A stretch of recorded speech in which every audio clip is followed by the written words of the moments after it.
Amin, amin, amin. Oke, enjoy, take your time.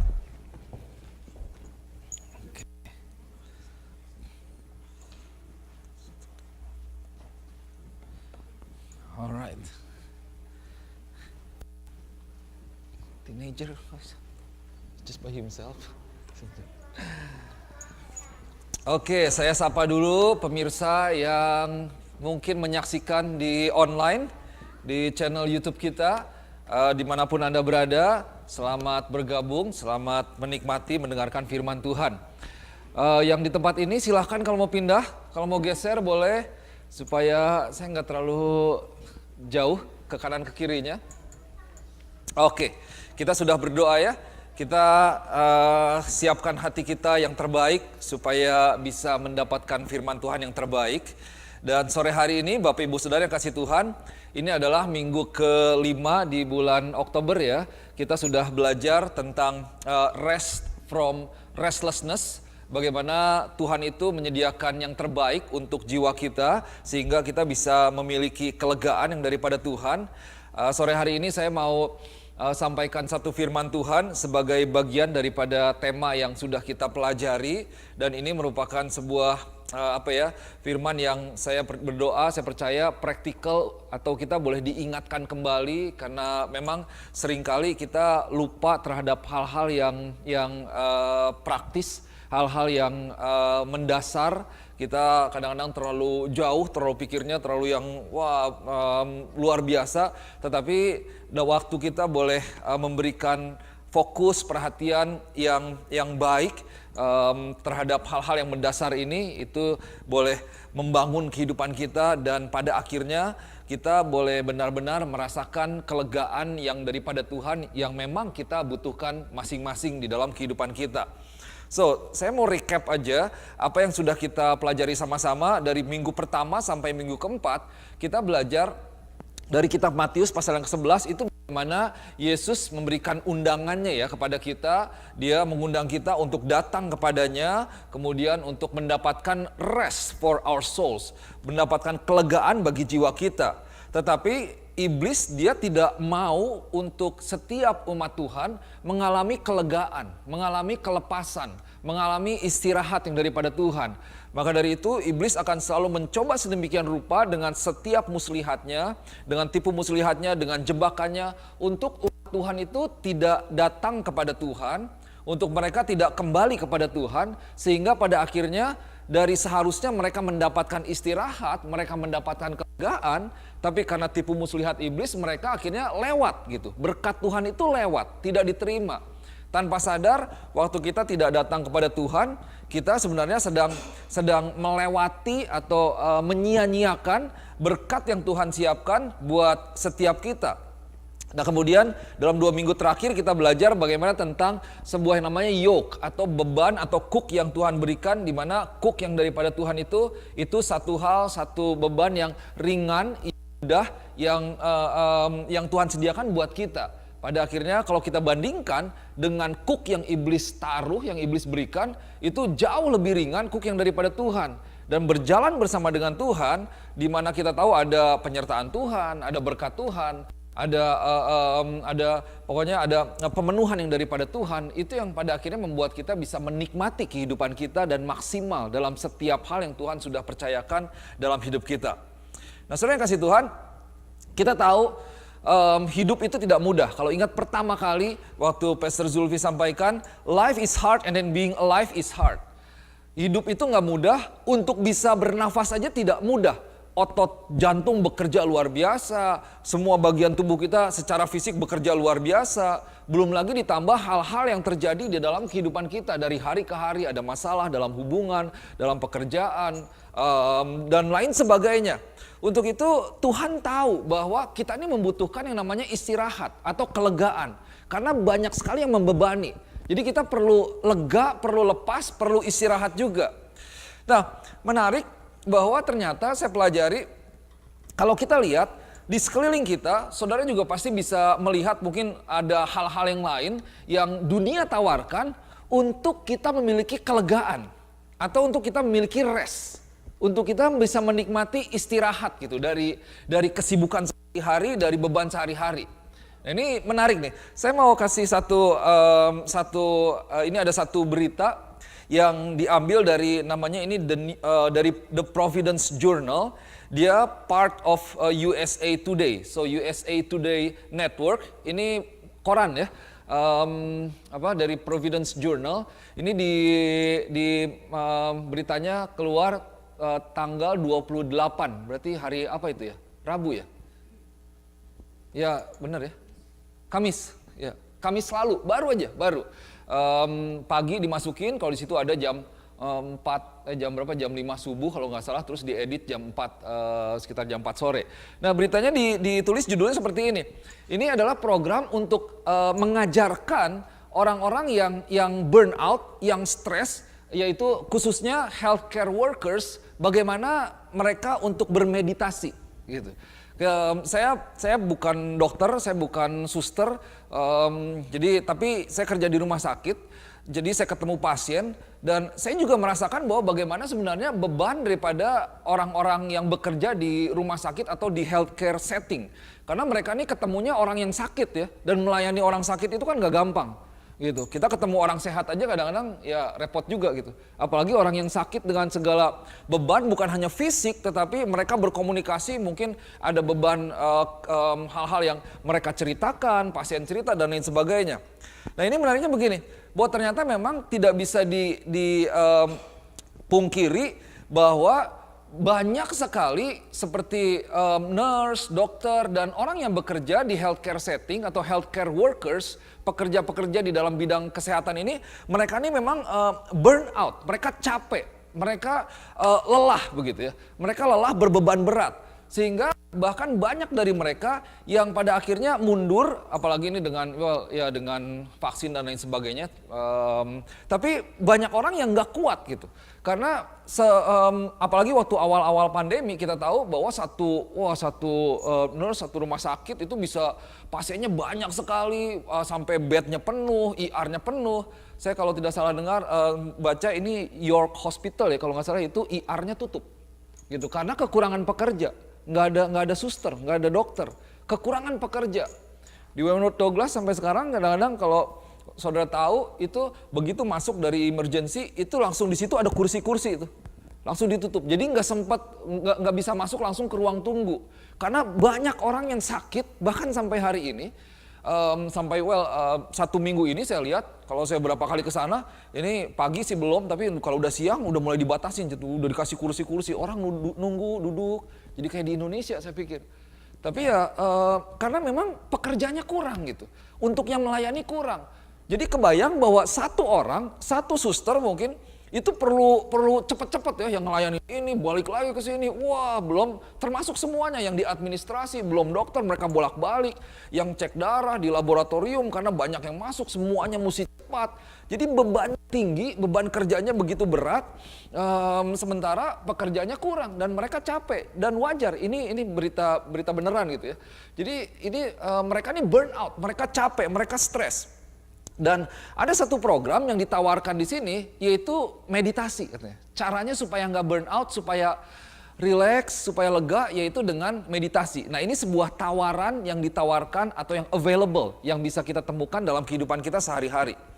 Bahkan di 5 rumah sakit di New England ini, ada di Rhode Island, Massachusetts, dan beberapa spread kepada daerah New England ini, ada 2 million grant, $2 million grant itu untuk membawa program atau mengajarkan program meditasi ini kepada 5 rumah sakit ini. Dan meditasinya ini dinamakan Transcendental Meditation. Transcendental tuh apa ya kira-kira kalau dibilang transcend tuh kita naik atau masuk ke yang dunia lain gitu, gimana lah kira-kira begitu.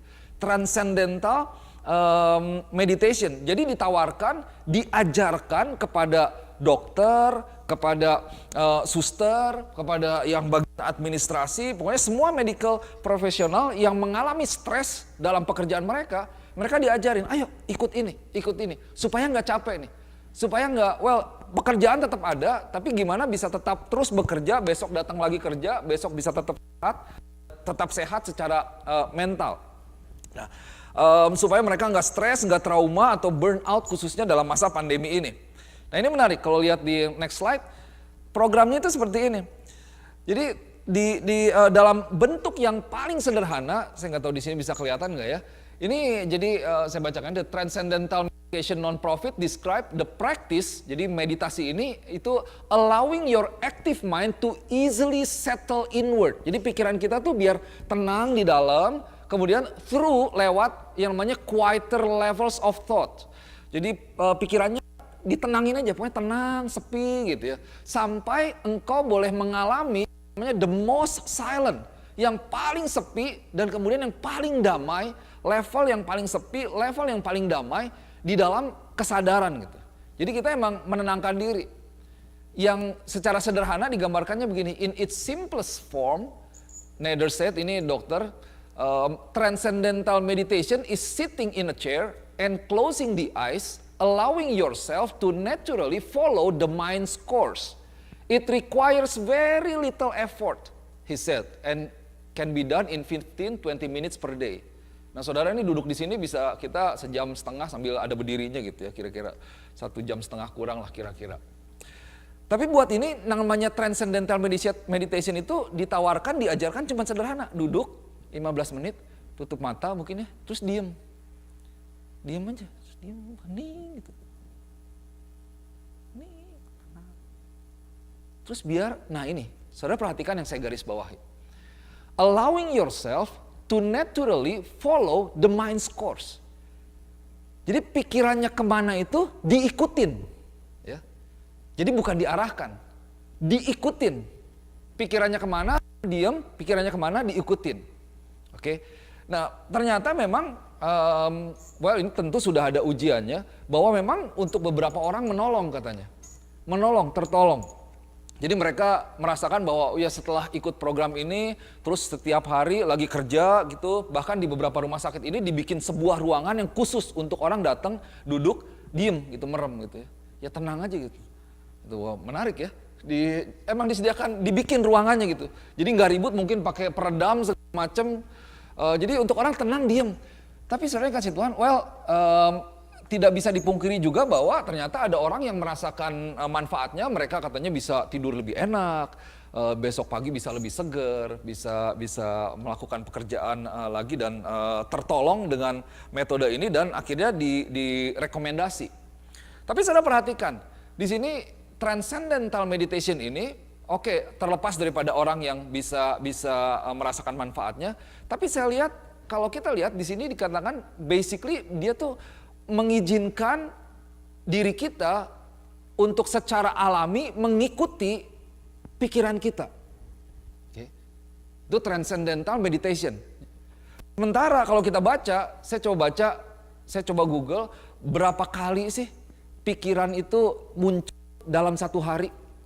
Ternyata, ada beberapa penelitian ya, tapi kira-kira dalam satu hari kita itu berpikir ada 60.000 sampai 80.000 thoughts.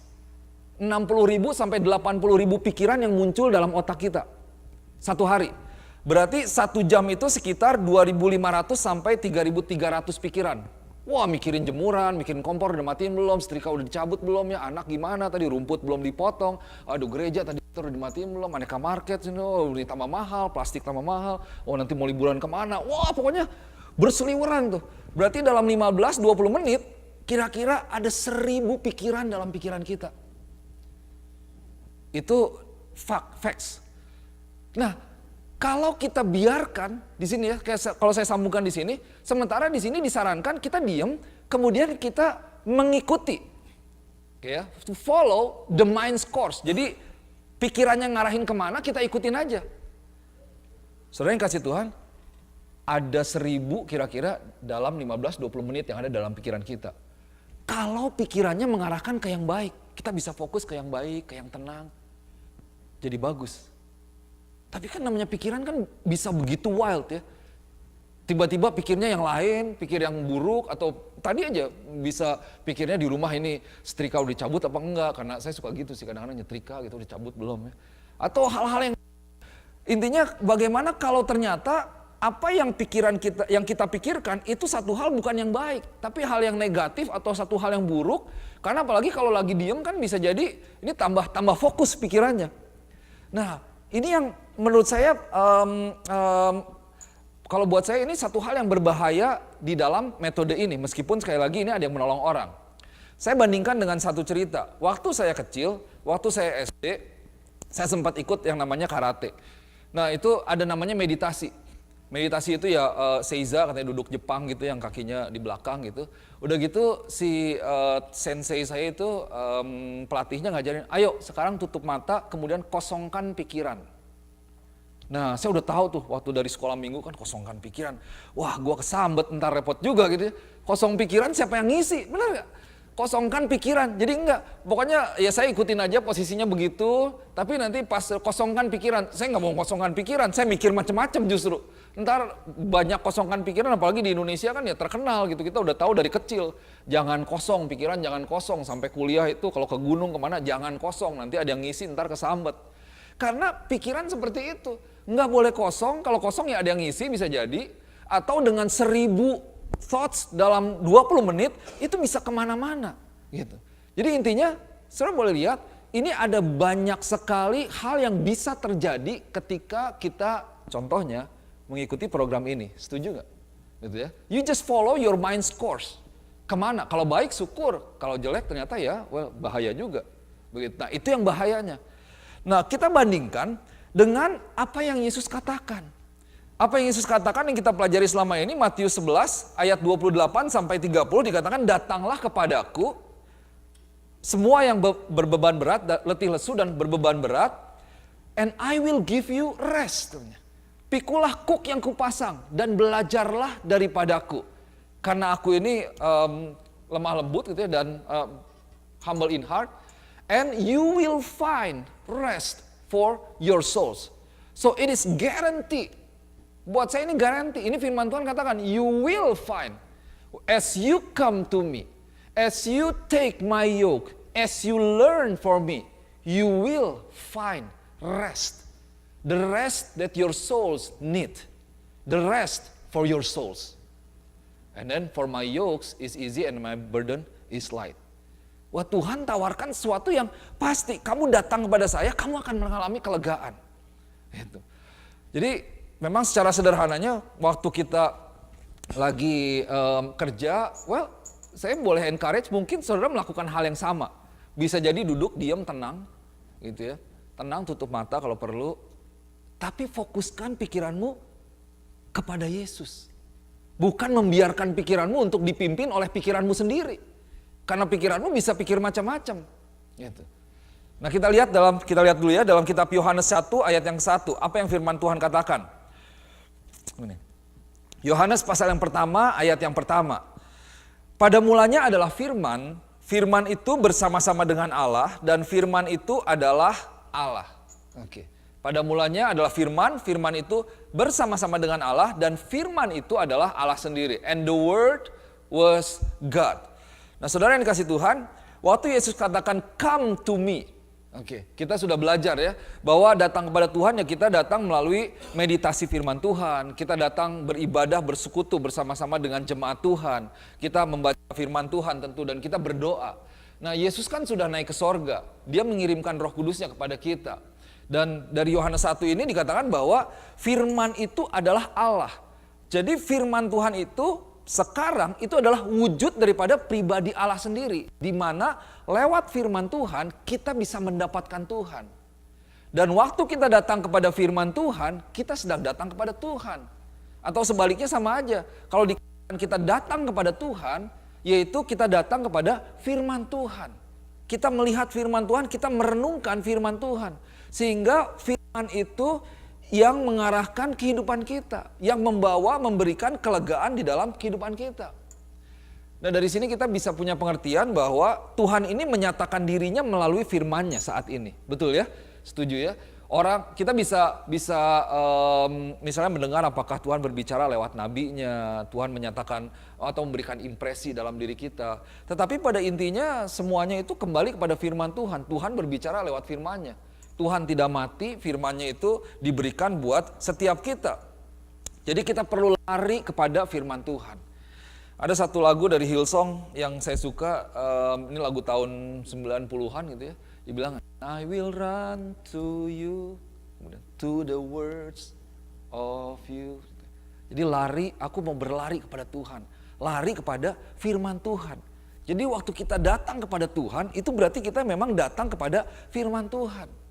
Nah, saya mau ajak kita untuk lihat beberapa kebenaran, 5 poin saya mau sampaikan hari ini tentang kenapa sih firman Tuhan? Why the word? Why the words of God? Kenapa harus firman Tuhan ya? Kenapa larinya kepada firman? Kenapa meditasinya meditasi firman? Kalau dibandingkan dengan, mungkin itu bisa memberikan kelegaan dari yang transcendental meditation tadi. But why do we need to give ourselves into a meditation which is meditating the words of God? Harus merenungkan firman Tuhan. Kenapa sih firman Tuhan? Kenapa nggak cuma berpikiran positif seperti tadi ya? Mungkin duduk diam, semuanya baik. Ya, saya percaya baik. Itu kan yang diajarin juga dari banyak pengajaran bahwa believe in yourself, kamu punya kekuatan gitu. Jadi kita kembali ke hal-hal yang baik begitu. Kenapa sih harus firman? Nah, kita lihat. Yang pertama, why the word? Number 1, because the word of God is eternal. Oke. Matius 24 ayat ke-35 katakan, langit dan bumi itu akan berlalu, tetapi perkataanku tidak akan berlalu. Heaven and earth will pass away, but my words will never pass away. Heaven and earth and all that's in it. Semua yang ada di muka bumi ini, semua yang ada, semua pengajaran-pengajaran lain, semua benda-benda yang ada, itu akan berlalu, akan habis. Dalam arti akan ada masanya di mana semuanya ini ya habis dan tidak memiliki kuasa apa-apa. Tetapi firman Tuhan itu eternal. Berarti tidak ada yang percuma, dia ada dari awal, dari penciptaan di mana Tuhan menciptakan semuanya lewat perkataannya, sampai kepada akhirnya, bahkan selama-lamanya, itu firman Tuhan tetap kekal selamanya. Saudara cari apa yang eternal yang ada di muka bumi ini. Selain Tuhan firman-Nya. Gitu. Kuasa Tuhan, kebesaran Tuhan.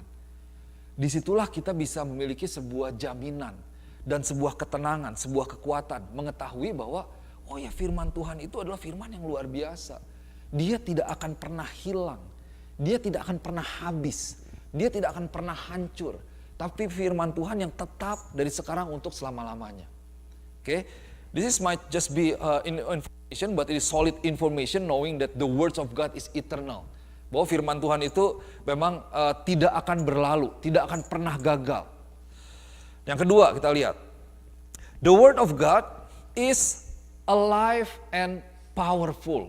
Wah, firman Tuhan itu hidup dan berkuasa. Ibrani pasal 4 ayat 12. Sebab firman Allah hidup dan kuat dan lebih tajam daripada pedang bermata dua manapun. Ia menusuk amat dalam sampai memisahkan jiwa dan roh, sendi-sendi dan sumsum. Ia sanggup membedakan pertimbangan dan pikiran hati kita. For the word of God is living and powerful, and sharper than any two-edged sword, piercing even to the division of soul and spirit. Ini kata soul di sini ini dipakai seperti soul, jiwa di dalam binatang ya. Jadi kalau spirit itu ya spirit kita yang will last forever nanti. Karena kita from dust to dust, badan akan kembali kepada abu, tapi spirit kita yang akan last forever. Nah, ini firman Tuhan bisa memisahkan, membedakan itu. And joints and marrow, bahkan sampai sendi dan sumsum, ia sanggup membedakan. Jadi it is a discerner untuk membedakan of the thoughts and the intents of the heart. Hati sama pikiran. Nah, kadang-kadang hati kan pengennya gini tapi pikiran bisa macam-macam ya.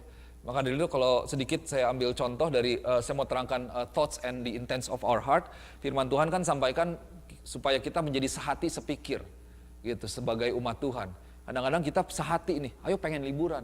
Oh pengen liburan, tapi kemananya kan, nah itu kan pikirannya macam-macam gitu. Tapi jadi firman Tuhan ini bisa membedakan, memisahkan mana yang benar-benar dari hati, mana yang pikiran kita secara manusia atau buatan-buatan kita. Dan kadang-kadang kita berstrategi dalam pikiran, betul ya?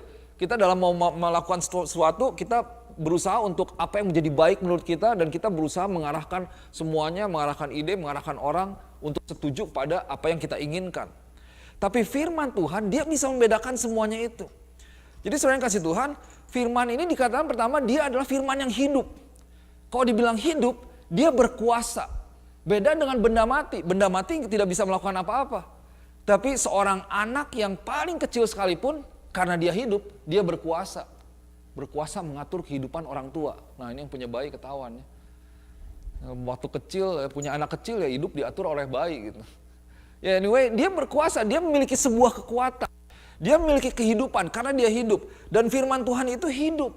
Dia memiliki kuasa di dalam kehidupan kita. It has a living power, energetic and active. Kalau di dalam New International Version dikatakan seperti ini. For the word of God is alive and active. Jadi bukan hanya hidup nih. Kalau orang hidup, duduk, ya hidup gitu. Ada orang hidup, tapi misalnya lagi terbaring, dia dibilang hidup, hidup. Tapi kalau dibilang aktif, belum tentu ya. Tapi firman Tuhan ini dia hidup dan dia aktif. Berarti dia mengerjakan sesuatu. Dia melakukan sesuatu. Tidak ada firman yang kembali dengan sia-sia. Waktu kita dengar, dia bekerja firman Tuhan itu. Lewat pekerjaan Roh Kudus. Dan saudara yang kasih Tuhan, dia bisa mengubahkan kehidupan setiap kita. Ada kuasa yang dinamis. Waktu kita mengizinkan firman Tuhan bekerja, kita bisa mengalami transformasi dalam tubuh, jiwa, dan bahkan roh kita. Itu adalah kuasa daripada firman Tuhan. Nah saudara coba lihat, saya mau kembali bandingkan, saya mau ajak untuk kita boleh melihat apa yang dunia tawarkan. Apa yang ditawarkan oleh pengajaran-pengajaran mungkin menawarkan kelegaan, keenakan, gitu, kenikmatan. Tapi hanya firman Tuhan yang benar-benar memberikan kejaminan bahwa dia pertama dia eternal selama-lamanya. Kemudian dia hidup dan aktif dan punya kuasa. By the way, kalau di artikel yang tadi kalau saudara baca semuanya, dia bilang begini, ada dokter yang bilang ini transcendental meditation ini might not be for everyone. Ya belum tentu untuk semua orang. Atau mungkin ada yang cocok, ada yang enggak. Sama kayak diet ya. Ada yang orang cocoknya diet yang ini, ada yang diet yang ini. Atau untuk tipe fitness dan lain sebagainya. Pola kehidupan yang ini atau yang ini. Tapi firman Tuhan ini berlaku untuk setiap orang, prinsipnya sama dan berlaku untuk setiap kita. Dia hidup, dia aktif, bisa merubahkan kehidupan kita, dan dia berkuasa. Bahkan saudara yang kasih Tuhan, kalau kita renungkan ini maksudnya apa sih? Sampai menusuk amat dalam, memisahkan jiwa dan roh, sumsum dan tulang-tulang. Seperti pedang yang bermata dua, dia tajam sekali, bisa ilustrasinya tentang sampai masuk ke membelah sumsum ya. Kalau dibilang sumsum itu kan berarti paling dalam dari sebuah tulang ya. Di sini yang suka makan sumsum kaki sapi atau itu tahu gitu, mesti di dalamnya gitu. Wah itu agak-agak bahaya kalau keseringan memang makan sumsum. Nah, firman Tuhan ini bisa menyatakan siapa diri kita dan sebenarnya siapa yang bukan diri kita. Who we are and who we are not. Who we are, it means that who we are in God, our nature. Bagaimana Tuhan ciptakan kita dengan karakter Tuhan, tetapi karena dosa itu kita menjadi orang lain seringkali. Atau iblis pakai diri kita. Nah itu lewat firman Tuhan kita bisa membedakan, sehingga pada akhirnya kita bisa menentukan dari tindakan kita, dari perkataan kita, dari keputusan kita, itu bisa di-guide, diarahkan sesuai dengan yang firman Tuhan katakan. Kalau engkau mungkin mau memiliki kehidupan yang, aduh ini benar gak ya saya harus seperti ini? Atau saya mengambil tindakan ini benar atau tidak? Apakah ini diri saya yang sesungguhnya? Ada orang misalnya yang katakan ya memang saya pemarah. Saya memang seperti ini, dilahirkan seperti ini. Atau saya begini. Well, kamu lihat firman Tuhan. Ada kalanya kita seringkali setuju dengan ide yang daripada iblis. Iblis taruh ya kamu kan emang udah begitu, kamu gak bisa, you are a failure. Kamu tukang marah, kamu begini, kamu yang gagal. Tapi lewat firman Tuhan kita dibawa kembali untuk bisa melihat siapa diri kita yang sesungguhnya di dalam Tuhan. Yaitu lewat firman Tuhan. Sekarang banyak orang mengalami krisis identitas. Dan dunia ini menawarkan identitas. Komunitas menawarkan identitas. Kalau engkau tidak yakin, tidak tahu, tidak teguh dalam identitasmu di dalam Tuhan, di mana engkau diciptakan seperti itu, identitasmu di dalam Tuhan, maka engkau mungkin akan mencari identitas lain. Dan dengan sangat mudah orang akan menawarkan identitas. Oh ya kamu identitas ya kamu pilih aja kamu seperti apa. Kamu mau kamar mandi masuk aja, mau yang mana atau yang mana itu ya sesuai dengan apa yang ada dalam diri kamu. Itu identitas ya akhirnya ditentukan oleh komunitas. Tapi firman Tuhan itu yang mengarahkan kehidupan kita. Dan bahkan dia bisa masuk, kalau dikatakan sumsum dan tulang berarti itu kan bagian yang paling dalam. It's the very core in our life, in part of our body. Dia bisa masuk ke hal yang inti di mana kadang-kadang moral atau kehidupan kerohanian kita itu jadi satu hal yang tipis kayaknya batasannya. Sekarang moral kan udah satu hal yang tipis ya. Moral itu bukan satu hal yang jelas ada garisnya, tetapi kayaknya ya buat saya nggak boleh, tapi buat orang lain bisa boleh gitu. Buat mereka nggak boleh, mungkin buat kita boleh dan sebaliknya. Jadi orang bahkan bisa menentukan standar moral itu sendiri. It will discern within us both good and evil. Itu akan bisa menentukan, membedakan, memisahkan mana yang baik, mana yang tidak baik, mana yang salah, dan mana yang benar. Itu adalah kuasa daripada firman Tuhan. Betapa berkuasanya firman Tuhan. Powerful, mighty. Jadi saudara, waktu kita lari kepada firman Tuhan, kita datang kepada Tuhan, kita mengizinkan firman Tuhan seperti seolah-olah membelah kita gitu ya. Masuk bagian dalam dari setiap diri kita, membentuk diri kita, menajamkan kehidupan kita. Sehingga lewat firman Tuhan, kita bisa melihat siapa diri kita sebenarnya. Apa yang ada dalam kita. Apa yang terjadi dalam diri kita. Oh mungkin Tuhan waktu kita jujur, kita lari kepada firman Tuhan. Oh mungkin kamu butuh ini. Kamu sedang mengalami ini, kamu harus melakukan ini dan lain sebagainya. Itu adalah kuasa daripada firman Tuhan. Di mana kalau kita lihat tidak ada pengajaran yang bisa menawarkan atau seberkuasa, memiliki kuasa yang sama seperti firman Tuhan yang kita miliki. Firman Tuhan itu hidup, aktif dan berkuasa. Sampai hari ini sebenarnya saya orang yang suka belajar juga ya gitu. Saya belum mendapati ada pengajaran yang memang seteguh daripada firman Tuhan. Itu yang menjadi salah satu yang menjadi istilahnya kenapa saya mengikuti Yesus. Karena Yesus yang menyatakan dirinya, I am the way, the truth, and the life. No one can come to the Father except through me. Jalan kebenaran, jalan kepada surga, jalan kepada kekekalan yaitu melihat Tuhan melalui pribadi Yesus Kristus. Dan firman Tuhan itu adalah firman kebenaran yang berkuasa, yang hidup dan aktif dan kekal selama-lamanya.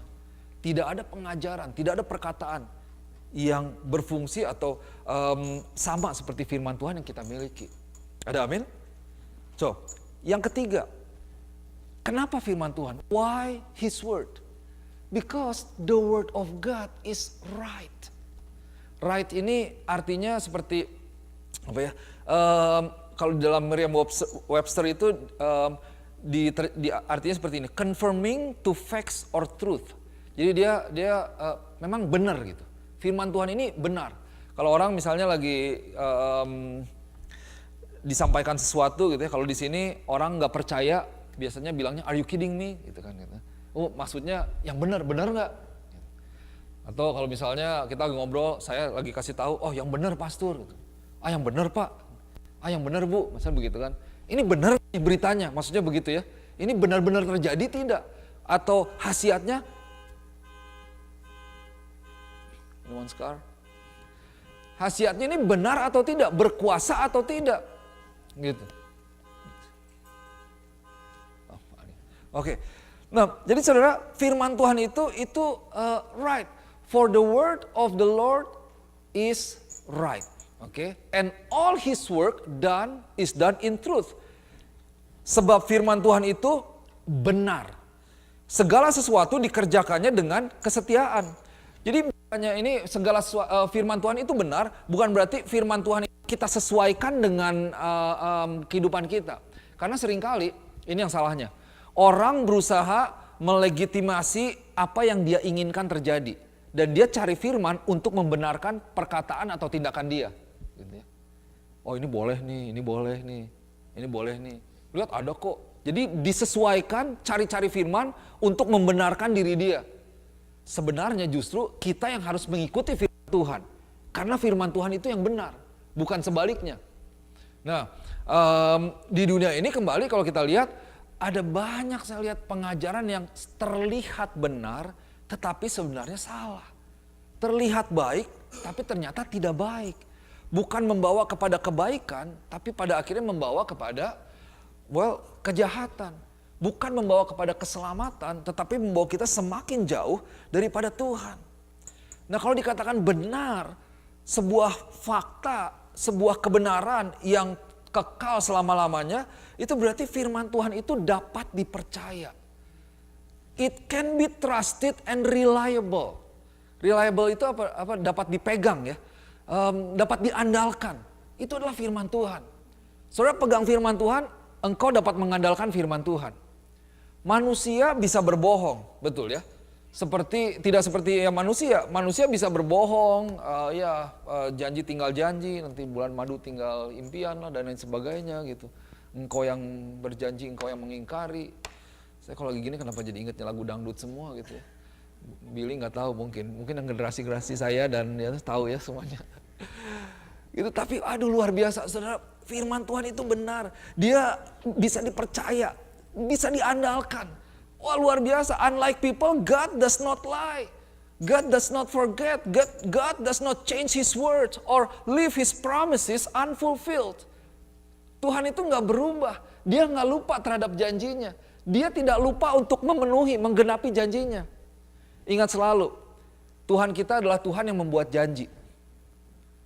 Tuhan kita adalah Tuhan yang mengingat janji-janjinya.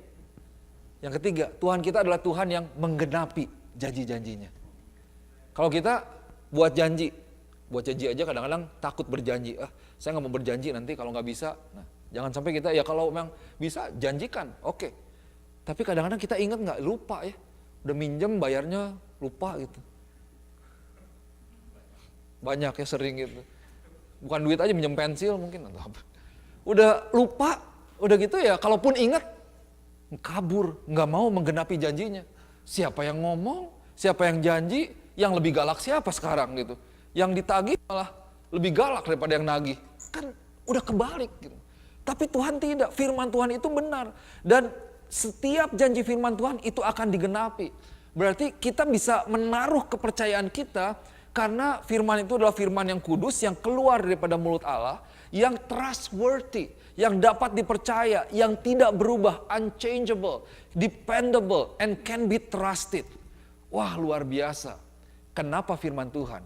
Karena firman Tuhan itu adalah firman kebenaran. Wah. Yang keempat, kenapa sih firman Tuhan? Yang keempat, because the word of God is the food that keeps us alive. It is the fuel of our life. Firman Tuhan itu ya makanan buat kita ya. Matius 4 ayat keempat, Yesus katakan seperti ini.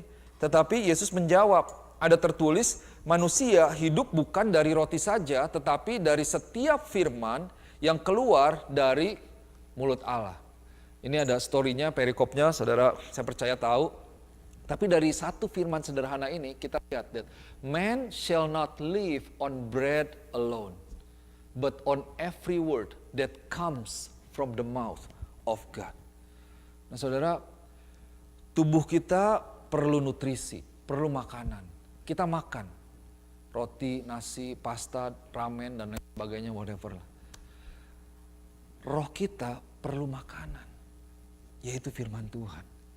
Manusia seharusnya tidak hidup atau bukan hidup, tidak bisa hidup dari roti saja. Maksudnya apa? Bahwa Tuhan katakan begini, bahwa yang namanya Ronald Politon ini adalah ada tubuh, jiwa, roh. Tubuh perlu makan, jiwa perlu menjadi sehat juga. Anyway, tadi pagi saya ke Boston, ada firman yang luar biasa yang Pastor Zulfi sampaikan, senior pastor kita sampaikan, khusus tentang more focus on the issue of mentality, kesehatan mental ya. Ini kalau bicara kesehatan mental, ini jangan pikir kita kayaknya gue nggak gila kok gitu ya. Bukan. Maksudnya biar nggak stres, nggak burn out. Nah itu perlu sehat juga gitu ya. So tubuh, jiwa, dan roh. Nah seringkali kita bisa jadi sehat secara jasmani. Kita sering liburan, oke, menikmati, nonton film bagus, punya hobi bagus, kita sehat, emosi sehat, bisa baik. Tapi secara roh kita malnourished. Kita kekurangan gizi ternyata. Kita kurang cairan lah. Kurang cairan, kurang makanan. Roh kita tidak terawat. Jadi banyak sekali orang Kristen yang mereka sehat secara tubuh, tapi mereka tidak sehat, kurang gizi secara rohani. Dan akhirnya apa yang mereka miliki, mereka gampang jatuh, gampang tersinggung, gampang marah, gampang stres, gampang jadi burn out. Kenapa? Karena tidak ada makanan untuk roh mereka. Nah, Yesus katakan bahwa manusia itu bukan hidup dari roti saja. Ini berarti ada hal yang lain yang membuat kita hidup, bukan roti aja. Tapi ada hal yang lain, yaitu apa? Tetapi dari firman yang keluar dari mulut Allah. Saudara, saya melihat, saya banyak menyaksikan, kita bisa lihat dari banyak video sekarang di YouTube dan lain sebagainya. Bahkan firman Tuhan luar biasa. Firman Tuhan itu memiliki kuasa untuk bisa mengubah hal yang bukan hanya dalam roh, tapi hal yang fisik. Yang secara tubuh kadang-kadang, atau kita bisa melihat banyak kesaksian. Yang tidak ada bisa menjadi ada. Yang tidak mungkin bisa menjadi mungkin. Yang dokter katakan sudah tidak mungkin, ternyata bisa jadi mungkin. Bisa sembuh dan bisa sembuh total, itu luar biasa. Kuasa dari sebuah firman Tuhan. Kunci kita percaya, punya iman, firman Tuhan itu bekerja seizin dengan kedaulatan Tuhan. So that's how powerful our God is. How powerful the word of God. Jadi firman ini memberikan makanan buat kita.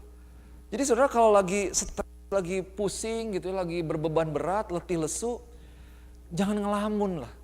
Gitu ya. Itu kan yang ditawarin yang tadi, yang di berita tadi, ngelamun, diem aja gitu. Ngelamun, ntar bawa pikirannya kemana. Wah, itulah berarti engkau, saya pikir itu pengajaran yang salah tuh. Justru disitulah iblis melihat celah di mana dia bisa masuk menginjeksikan pikiran-pikiran yang tidak baik, yang tanpa sadar bisa membawa orang akhirnya kepada hal yang berbeda. Tapi sekali lagi, kita hidup bukan dari yang namanya roti saja. Dari sini, mari kita sadari bahwa kita perlu firman. Yang perlu firman itu bukan hanya istri kita. Atau bukan hanya suami kita. Kita pikir bahwa iya istri saya rajin kok baca firman. Atau suami saya rajin baca firman. Anak saya rajin baca firman. Pastor saya sih rajin baca firman. Oh, pemimpin Karsel saya rajin baca firman. Hey, dia baca firman, merenungkan firman untuk dia. Bagaimana dengan kita? Kita harus menjadi pribadi-pribadi yang dekat dengan firman.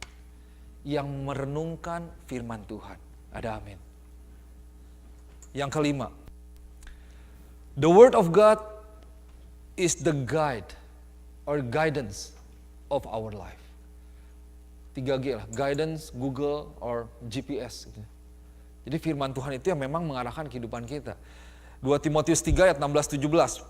Segala tulisan yang diilhamkan Allah memang bermanfaat untuk mengajar, untuk menyatakan kesalahan, untuk memperbaiki kesalahan, untuk memperbaiki kelakuan, dan mendidik orang dalam kebenaran. Oh, ini kelakuan. Kadang-kadang kita gitu ya. Nggak benar. Nah gimana dibenerinnya?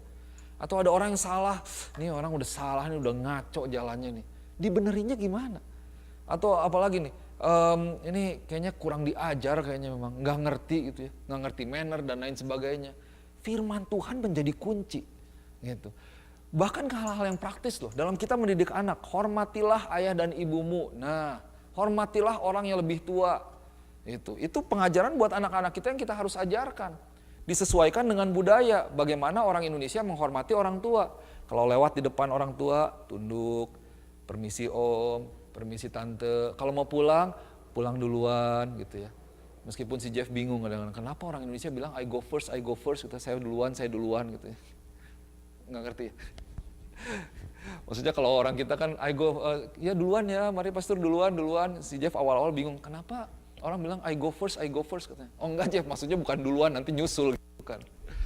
Tapi saudara-saudara lihat, bahkan firman Tuhan itu begitu praktis untuk bisa kita memperbaiki kelakuan kita, menyatakan kesalahan kita, mengajarkan kita, mengoreksi kita.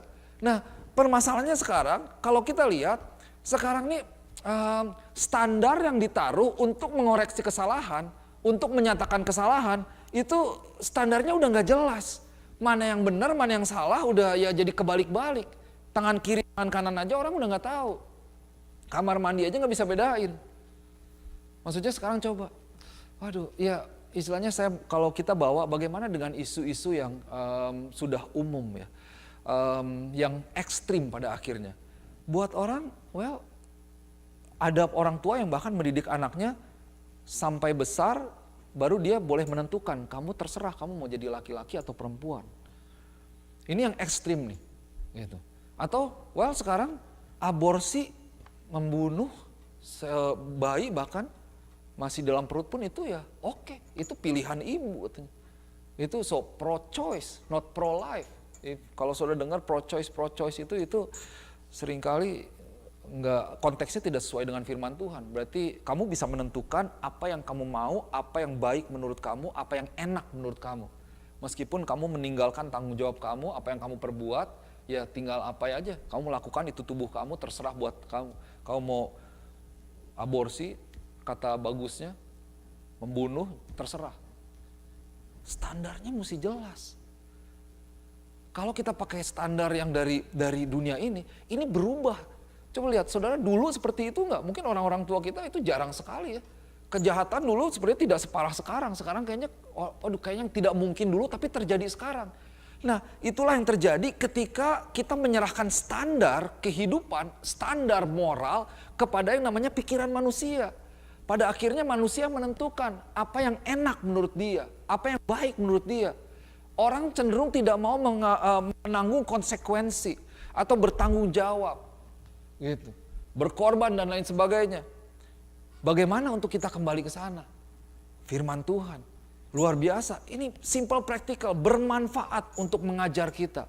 Kita mau jadi pintar, mau jadi bijak, bagaimana? Kembali kepada firman Tuhan. Amsal itu ada 31, kalau saudara bisa baca satu pasal satu hari itu luar biasa. Itu diajarkan banyak sekali. Tentang membangun hubungan, tentang merencanakan masa depan. Ada hikmat yang luar biasa, yang kalau kita masuk ke dalam firman Tuhan, itu bisa membuat kita menjadi orang yang luar biasa. Orang mungkin bisa punya knowledge, tapi belum tentu orang punya yang namanya wisdom. Dan kadang-kadang knowledge itu yang membawa orang kepada kejatuhan mereka.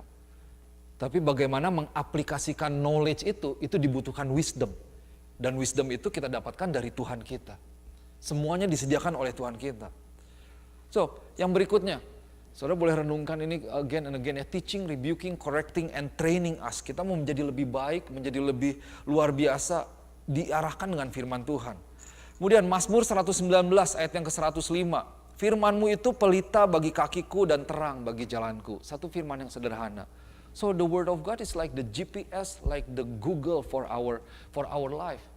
Saudara bisa bayangkan nggak? Sekarang kalau kita kembali ke dunia kita dulu di mana tidak ada internet. Wah, kayaknya nggak mau ya. Dulu ingat saya tuh baru pindah ke sini 2006 itu langsung karena 2006 retreat ya kalau tidak salah. Sebenarnya saya waktu itu tawar-tawaran sama Pastor Z. Nanti deh Pastor Z habis tahun baru 2007 gitu ya. Itu enggak, kita mau bikin retreat. Jadi cepet, ya udah. Kayaknya September tuh. Mau November aja. Enggak, pokoknya secepatnya lah. Gitu ya udah datang sini. Nah, terus diajak tuh cari survei ke tempat retreatnya di Singing Hills ya kalau nggak salah. Daerah mana lah. Itu inget tuh, ngeprint dulu. Memang pakai Google dulu, ngeprint, wah ada 5 lembar. Nanti Pastor Z yang nyetir, saya yang bacain. Ada sekali-sekali lewat, kan bingung ya jalan ini, nanti tungguin berapa miles, berapa ngeliatin mileage gitu, udah berapa, kira-kira berapa menit. Nanti, wah belok di sini, nah belok. Waduh, sekarang udah gampang banget ya. Kebayang gak hidup tanpa Google, hidup tanpa GPS. Waduh, kayaknya kita udah nggak mampu deh kayaknya, nggak mampu. Sebenarnya sama dengan kehidupan kita. Kalau Alkitab ini diambil nih, kehidupan kita nggak ada yang koreksi kita, nggak ada yang mengarahkan kita, nggak ada yang mendidik kita, nggak ada yang berfungsi sebagai guru, nggak ada yang berfungsi sebagai pelatih yang mengarahkan kita, membuat kita lebih baik. Mulai saudara, jangan pernah meremehkan dirimu. Engkau mungkin tidak menyelesaikan sekolah formal. Atau saya juga sekolah formal, saya juga sekolah yang gak benar. Tapi Tuhan bisa membawa kita untuk kita maksimal dalam potensi diri kita. Apa yang Tuhan taruh. Karena setiap kita berharga di hadapan Tuhan. Kuncinya apa? Yaitu kita kembali kepada firman Tuhan. Dan taat kepada firman Tuhan. Matius 7 ayat 24 dikatakan begini. Setiap orang yang mendengar perkataanku ini dan melakukannya, ia sama dengan orang yang bijaksana yang mendirikan rumahnya di atas batu. So therefore, maka dari itu, oleh karena itu, everyone who hears these words of mine and puts them into practice is like a wise man who built his house on the rock. Saudara tahu cerita ini, yaitu ketika badai datang, hujan datang, dia punya fondasi yang kuat. Rumahnya tetap teguh, tidak tergoncangkan. Tapi kalau orang cuma mendengar, tapi tidak melakukan, itu ibarat dia membangun rumah di tanah. Ketika ada hujan, ada badai, ada masalah, ada tekanan hidup, ada pergumulan, ada cobaan, ada kedukaan dan lain sebagainya. Banyak orang langsung menjadi rapuh. Dia kehilangan pegangan, dia kehilangan tempat pijakan. Dan pada akhirnya stres, burnout, trauma dan lain sebagainya. Bukan itu yang Tuhan mau. Kembali kuncinya seperti apa? Kembali kepada firman Tuhan. Well, engkau mungkin dalam posisi yang bingung. Atau engkau sedang mencari apa nih Tuhan buat masa depan saya. Buat masa depan anak-anak saya. Rencana saya seperti ini. Kembali kepada firman Tuhan. Why the words of God? Why His word? Because His word, the word of God, is the guidance of our life. Tuntunan kehidupan kita. Wah, kita gak bisa hidup tanpa tuntunan. Nah, saudara yang kasih Tuhan, kalau kita lihat kembali, ada banyak hal yang dunia ini tawarkan untuk kita bisa mendapatkan kelegaan bagi jiwa kita. Kalaupun kita mungkin bisa mengalami, tapi saya melihat itu bukan kelegaan sejati seperti yang Yesus tawarkan buat kita. Kepastian, keteguhan, firman Tuhan yang luar biasa. Di dalam firman Tuhan ada kepastian, ada jaminan, ada ketenangan, ada keamanan, ada kehidupan, ada kuasa di sana. Ada urapan, ada tuntunan, ada koreksi. Wah, koreksi kita perlu nggak? Perlu ya. Saudara mengucap syukur loh kalau ada orang yang menegur saudara. Jangan langsung marah-marah, jangan kesinggungan. Kita sebagai orang Kristen, betul nggak? Kalau ada orang yang koreksi, waduh ini misalnya apa ya, ini kok kerjaannya kurang bener nih gitu. Jangan kesinggungan, marah jadi nggak suka ya sama saya gitu. Misalnya, oh ini makanannya kurang garam nih misalnya. Wih ya tuh dari dulu kan emang benci nih orang sama saya gitu. Enggak, ya biar lebih enak, biar lebih bagus gitu ya. Tapi ada banyak orang kan ditegur, kamu gak boleh gitu loh, gak boleh marah, gak boleh begini-begini, wah langsung kayaknya jadi musuhan. Padahal kalau tidak ada yang mengoreksi kita, wah saudara bayangkan gak, kita jadi melihat semuanya baik menurut pandangan kita. Wah ini ya gak apa-apa kok, orang seneng kok, orang benar kok. Wah itu yang bahaya. Saya mau tutup dengan satu ilustrasi ini ya, dengan firman Tuhan yang tadi dikatakan sebagai banyak hal yang mengoreksi, menuntun dan lain sebagainya. Saya suka nonton, mungkin saudara suka nonton juga Gordon Ramsay ya. Itu dia ada sebagai acara dia datang ke restoran yang ternyata restorannya itu stuck. Mungkin maju, terus at one point dia berhenti dan tidak bertumbuh dan hampir bangkrut gitu. Hampir bangkrut.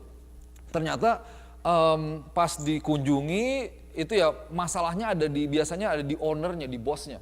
Apakah bosnya nggak mau berkembang, nggak mau berubah. Jadi kursinya itu masih dari 40 tahun lalu. Wah kayaknya kayak zaman nenek moyang dulu gitu. Dengan segala artefak-artefaknya di dinding gitu. Didudukin debunya keluar. Di bawah ada sepatu, disuruh renovasi nggak mau. Terus waktu ditanya menarik gini. Gimana makanan kamu menurut kamu enak nggak? Oh ya 10 out of 9 kata Gordon Ramsay. Oh 9 katanya. Oke. Kita coba, dia pesen ini. Ternyata makanannya makanan beku semua. Di kulkasnya itu banyak udah berjamur. Ada yang ada tikus dan lain sebagainya. Ternyata makanan frozen. Jadi nggak ada yang fresh, nggak ada yang bersih. Dan waktu dihidangkan pun ya kualitasnya jelek. No wonder orang nggak mau datang lagi. Tapi ditanya, ini menarik gitu. Saya nggak habis pikir. Orang bisa berpikiran begitu. Oh enggak kok, ini restoran saya, ini terbaik di state ini gitu. Orang datang puluhan miles, ratusan miles untuk ke restoran saya untuk makan makanan yang menunya dari zaman 40 tahun lalu. Gitu. Gordon Ramsay dengan kata-katanya itu ya, are you kidding me? Katanya. Are you serious? Katanya. Kamu nggak bisa ngelihat ya faktanya seperti apa gitu. Ini orang udah dikasih tahu, lu tuh ini kotor, ini nggak bagus, ini mesti berubah, ini mesti diganti. Menunya ada 10 halaman, ada berapa puluh menu, diganti jadi cuma 20 menu gitu kan. Tapi orang dikasih tahu, ada ya orang yang kayak gitu ya. Dikasih tahu, tapi kekeh gitu. Kayaknya benar menurut pandangan dia sendiri. Padahal orang udah jelas nggak suka, orang nggak mau datang, restorannya sepi juga. Disuruh ganti sistem nggak mau, pokoknya ini yang terbaik, denial gitu. Sampai ada beberapa yang, akhirnya dia bilang, ya kalau begitu saya nggak bisa tolong katanya. Udah, saya pergi deh. Ya udah, mau gimana? Nggak akan jadi lebih baik. Jadi kita mengucap syukur, ada orang yang menegur kita, ada orang yang mendisiplin kita misalnya. Dan dalam hal ini kalau kita kembali, kenapa firman Tuhan? Yesus katakan, come to me. Hari ini saya mau sampaikan kebenaran tentang firman Tuhan. Bagaimana kuasa daripada firman Tuhan itu yang di dalamnya kita mendapatkan kelegaan. Kita mendapatkan istirahat. Saudara, kalau engkau miss firman Tuhan dalam kehidupanmu, engkau melewati firman Tuhan dalam kehidupanmu, engkau melewati banyak sekali berkat yang Tuhan sediakan dalam kehidupanmu. Berkat kesehatan, berkat kesegaran, ketenangan, kedamaian, sukacita, pengharapan yang daripada Tuhan dan lain sebagainya. Karena waktu kita baca firman Tuhan, kembali firman Tuhan itu tidak sia-sia, dia bekerja dalam hidup kita.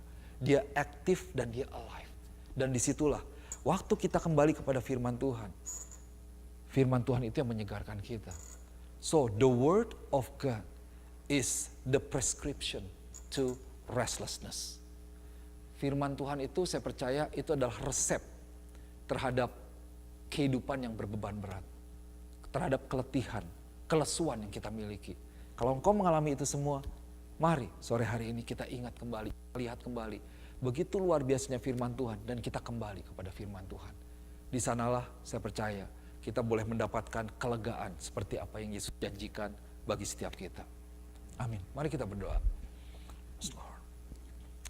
Bapak, hamba mengucap syukur Tuhan buat setiap firman yang sudah kami dengar dalam 1 bulan ini. Berdoa di dalam nama Tuhan Yesus. Buat setiap jemaat Tuhan, setiap pribadi yang ada di tempat ini, mereka yang menonton online, semua yang menjadi gereja Tuhan. Berdoa Tuhan, supaya setiap kami boleh mengalami kehidupan yang maksimal. Dalam setiap tanggung jawab yang Tuhan boleh percayakan dalam hidup kami. Dalam pekerjaan, dalam keluarga, berkomunitas. Kami tahu Tuhan ada banyak hal yang seringkali membebani kehidupan kami. Yang membuat kami sepertinya capek, sepertinya kami begitu sendiri Tuhan. Atau kami berbeban berat, kami letih lesu. Tapi biar kami boleh kembali kepada Engkau Tuhan, karena Yesus menawarkan, Yesus mengundang untuk datang kepada Tuhan, untuk kami boleh mendapatkan kesegaran yang daripada Tuhan. Berdoa Tuhan, buat setiap jemaat Tuhan kami boleh belajar dan mengerti dan bertindak tentang the art of resting in you. Bagaimana kami boleh beristirahat dalam Tuhan. Dan hamba-Mu berdoa Tuhan, Roh Kudus yang boleh bawa setiap kami, ingatkan setiap kami Tuhan, untuk kami boleh kembali kepada Tuhan. Mungkin ada perlu regular moment, atau mungkin adalah perlu special moment dalam kehidupan kami, di mana kami untuk rest, untuk mundur, untuk istirahat, untuk ambil waktu, untuk datang kepada Tuhan. Roh Kudus yang boleh tolong setiap jemaat Tuhan di tempat ini, sehingga kami boleh menjadi pribadi yang sehat. Bukan hanya sehat secara fisik, tapi kami boleh juga sehat di dalam roh kami dan di dalam jiwa kami. Kami sehat di dalam pikiran kami Tuhan. Kami sehat, kami bisa melihat apa yang menjadi tujuan Tuhan, apa yang menjadi keinginan Tuhan, apa yang menjadi kehendak Tuhan. Dan itu yang boleh menjadi pesan dalam kehidupan setiap kami Bapa. Di dalam nama Tuhan Yesus, hamba-Mu berdoa, menyatakan, memperkatakan kelegaan yang daripada Tuhan. Itu boleh ada di rumah Tuhan. Boleh ada dalam setiap pribadi yang ada di tempat ini Tuhan. Bahkan di dalam setiap masalah yang ada, kami boleh naik seperti Raja Wali yang terbang tinggi di atas badai. Dan berdoa buat setiap jemaat Tuhan, kami boleh menjadi, gereja ini boleh menjadi agen-agen Tuhan yang membawa pesan kedamaian, yang boleh membawa pesan kelegaan. Kalau kami lihat Tuhan, ada banyak orang yang stres, yang trauma mungkin. Mereka yang sedih, mereka yang ditinggalkan oleh orang-orang yang terkasih mereka karena masalah yang ada, terutama ditambah lagi dengan pandemi yang masih ada sampai hari ini. berdoa, ini kami Tuhan. Biar kami boleh menjadi alat Tuhan untuk kami boleh menyebarkan kebaikan, kelegaan yang daripada Tuhan. It is available to this world, oh God. Kedamaian daripada Tuhan itu boleh dinyatakan lewat setiap pribadi di tempat ini. Terima kasih Bapa, hamba berdoa dimeteraikan firman Tuhan. Dan jemaat Tuhan boleh terus masuk lebih dalam lagi di dalam hubungan kami dengan Tuhan, lewat firman Tuhan, lewat hubungan pribadi kami, lewat hubungan kami dengan gereja Tuhan. Dan sungguh kami boleh menjadi gereja yang sehat, gereja yang bertumbuh, gereja yang semakin dewasa, gereja yang maksimal di dalam Engkau. Di dalam nama Tuhan Yesus, hamba berdoa. Haleluya, amin, amin. Let's stand up together, church, as we worship His name. Sing, lifted up.